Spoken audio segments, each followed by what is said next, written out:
in John chapter 20, verses 30 to 31. Well, be that as it may, even with that said, right, even the disciples first had to understand Jesus' relationship to the Father, that he was personally distinct from the Father before he could convince them that he's God, and then prove that he's God by his actions. And then you just said something quite interesting that's now going to backfire against you. You guys heard him say that it's like someone saying to me, I am king, and I say, well, hey, I never said I'm a king. Why are you saying I'm a king? Well, now that's going to backfire against you. Because after Jesus gave the greatest supernatural proof that he is God the Son, not the Father, by rising from the dead, Thomas said to Jesus, my Lord and my God. Now, Jesus could have said what you said. He could have said, hey, man, why are you calling me God? I never said I'm God. But actually, he blesses Thomas's confession when he says to him, my Lord and my God, ho kyriasmu kai ho theasmu, the Lord of me and the God of me. Jesus says, you have seen and believed. Blessed are those who do not see and believe. So if your analogy proves anything, it proves that Jesus is God, because he did not refute Thomas and saying, how dare you call me God? I never said I was God. So thank you for giving me that analogy, because it just buried your deception and your distortions, right? So now, I hope you come up with a better argument in your 4 minutes, so that we can have a serious exchange. So far, you haven't been able to present a legitimate case against what the New Testament does say in its own language regarding the deity of Christ. So let's move on, kindergarten, and let's go into seminary and some scholarly arguments. You're boring me to tears with these pathetic arguments. So again, I want you to present to me something solid, right? Since I have a minute, I'm going to present a text to you. Okay. Sarah, post Mark 2:28 for me. In fact, do me a favor, post Matthew 12:6 and 8, because again, we're not going to get anywhere with your side issues and your strawmen, right? But thank you for your example. You said, if you say I'm a king, I never said I'm a king. So John 20:28, nailed you on that one. All right, Mark 2:28, the Son of Man is Lord even of the Sabbath. Now, Sarah, post Matthew 12:6 to 8 real quickly before my time up, because I'm going to ask him a question, instead of going this merry-go-round where he doesn't address anything. Matthew 12:6 to 8, here's what Jesus says. I tell you, something greater than the temple is here. Jesus is saying that he's greater than the temple. How greater? Verse 8, right? He says, for the Son of Man is Lord of the Sabbath. Jesus claims to be sovereign, the Lord of the Sabbath, something that only God can claim, because the Sabbath belongs to God, and greater than the temple. No prophet and angel can be greater than the temple, because the temple housed the glory of God. How could Jesus say that if he's not God? Please answer, don't run. You know, thank you. Your childish games on the microphone, coming and saying, I'm boring you to tears, you're going to laugh. That actually proves you're getting mad and annoyed, and you're getting smoked. So you want to give this evasion tactic that you're actually enjoying this. So thank you. Keep it up. Next time come on the mic, say it again. Thank you for that. That's what you do when you're losing a debate. You get these cheap points to try and get it out.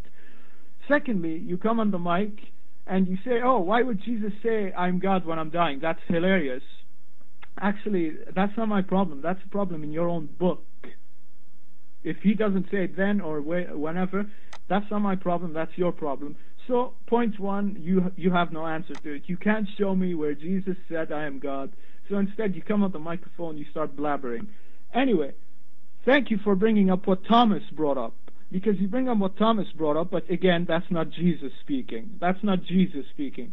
But now, since you brought up the disciple, let me show you what the other disciples said about Jesus. Because, since, as I said, I'm going to quote the disciples, because I knew you were going to bring them up, so I had to bring it up. So now let me get what the disciples said, and we're going to see they actually called him the Son of God, and the Son of God doesn't ever mean God. So let me get it.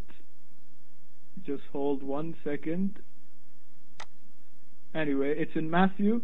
When Simon Peter came up to him, Jesus asked him, who do you say I am? And what did the disciples say? What did he say? He said, you are truly the Son of God. And what did Jesus then say? He said, you have spoken the truth. I am the Christ. Tell no man. So wait a minute. Here we have his disciples calling him who? We have him calling him the Son of God. And then Jesus affirms. And then Jesus says, I am the Christ.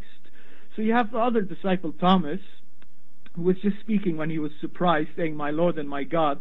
It's not even exclusive to Jesus. We don't even know if he was talking about Jesus when he said, my Lord and my God.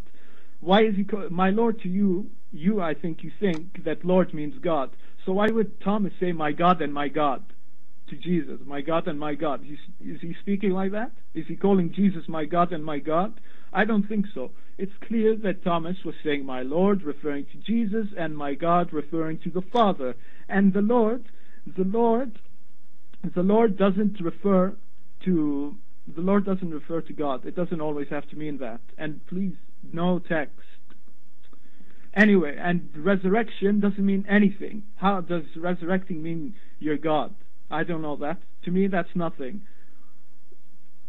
No text, please. She just said amen. Who cares? Anyway, resurrection does not make you God. I don't know how that makes you God. Anyway, to resurrect means you're dead. Okay, now the text is going crazy. Please, everyone, no text. And can you give me 30 additional seconds for wasting my time and having to say this? Anyway, being resurrected, how does that make you God? To be resurrected means you died. And if you die, then you can't be God. To die means you're not God. God is all living. So anyway, Lord, as I said, it doesn't have to specifically mean being God. So being called the Lord of the Sabbath doesn't have to mean he's God. It can mean a title of honor. As we know, Jesus is given many titles of honor. He's given many titles of honor. So anyway, Lord doesn't mean God to me. Thomas saying my God, my Lord and my God, to me it's saying my Lord referring to Jesus, my God referring to the Father. And we have other disciples who called Jesus the Son of God. The Son of God never meant God. And Jesus affirmed, and he said, truly you have spoken the truth. I am who? I am the Christ. Not I am God. He could have simply said, you have spoken the truth, and I am God. Instead, what did he say? He said, I am the Christ. Christ means Messiah. Messiah was never thought to be God. I have rabbis' quotes. They don't believe the Messiah is God. No, semi-God, demigod. He was a good man, the Messiah, a man of God, and so on. Never was God. So anyway, the microphone is yours, and please next time, no text. Yeah, please no text. Sarah, please don't answer anything in the text. Just watch the room and just post references. I'd appreciate that. Answering Christianity, I want to give you some friendly advice. Please make sure you're reading your references, because obviously you're stammering on the mic and you're misquoting references. You said in Matthew 16, Peter said that to Jesus that he's the Son of God, and Jesus says, yes, I am the Christ. That's not what Jesus said. Let me even give you the reference, because you're not even quoting accurately. I want you to look at Matthew 16, verses 15 to 17. Peter says, you are the Christ, the Son of the living God. Jesus says, blessed are you, Simon, son of Jonah, for flesh and blood did not reveal this to you, but my Father in heaven. So yes, he did affirm he's the Son of God. That alone refutes Islam, but that will come in our second debate regarding Muhammad.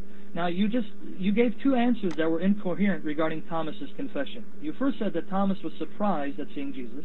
Then you came back and said that Thomas was addressing Jesus as Lord, but the Father as God. I'm sorry.